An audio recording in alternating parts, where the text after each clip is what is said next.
Remède anti-crise par excellence, le concept de bazar a retrouvé une seconde jeunesse dans la période post-2008 et bénéficie toujours d'un engouement particulièrement vif selon la dernière étude Xerfi-France.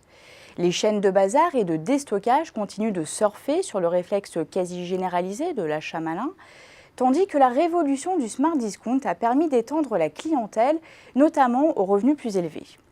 Le revenu cumulé des 9 réseaux leaders a ainsi atteint une progression spectaculaire de 20% par an sur la période 2013-2018. Et si un pic semble avoir été atteint entre 2016 et 2017, il y a fort à parier que l'enthousiasme pour ces enseignes ne retombera pas de sitôt. Enfin, rassurés sur la pérennité du modèle low-cost, les investisseurs continuent d'affluer et encouragent les expérimentations en matière de e-commerce, de concept urbain ou encore d'internationalisation. Ils autorisent même certaines prises de risques, à l'image de l'entrée fracassante de Jiffy sur le marché de la mode suite au rachat de Tati et Besson. Devenue inévitable, la consolidation du secteur est bien en marche et s'opère autour d'une dizaine d'acteurs comme Jiffy, Action, Centracor ou La Foire Fouille. Des acteurs qui se livrent une course à la taille à un rythme effréné, entraînant certaines défaillances dans des zones fortement concurrentielles. Cette consolidation s'articule autour de deux impératifs principaux. Primo, la capacité à mobiliser du capital rapidement pour mettre en place une solide organisation du côté des achats, de la logistique et des ressources humaines. Segundo, à l'heure où beaucoup d'enseignes de distribution resserrent leur périmètre, les acteurs doivent profiter des opportunités de rachat dans d'autres secteurs.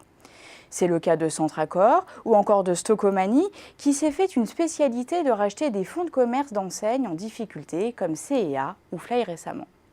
Derrière le triomphe apparent d'un modèle économique unique articulé autour de 3 piliers, prix bas, offre hétéroclite et forte proportion de produits saisonniers ou temporaires, des stratégies de différenciation s'affinent.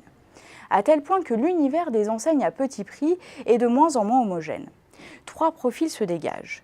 Les concepts urbains de produits tendance et insolites de type Emma ou Flying Tiger qui misent notamment sur les achats fréquents et impulsifs.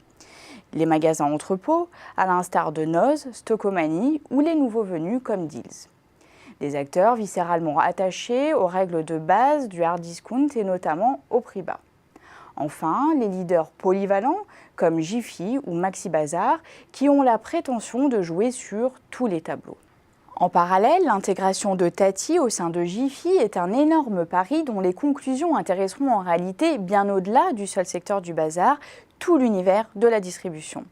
En effet, derrière la diversification du groupe de Philippe Ginestez, l'enjeu fondamental est de savoir si la duplication des recettes du discount dans l'équipement de la maison peut suffire à redresser une enseigne engluée dans un marché du textile en plein marasme, entre des ventes en chute libre, une guerre des prix généralisée et un contexte ultra concurrentiel.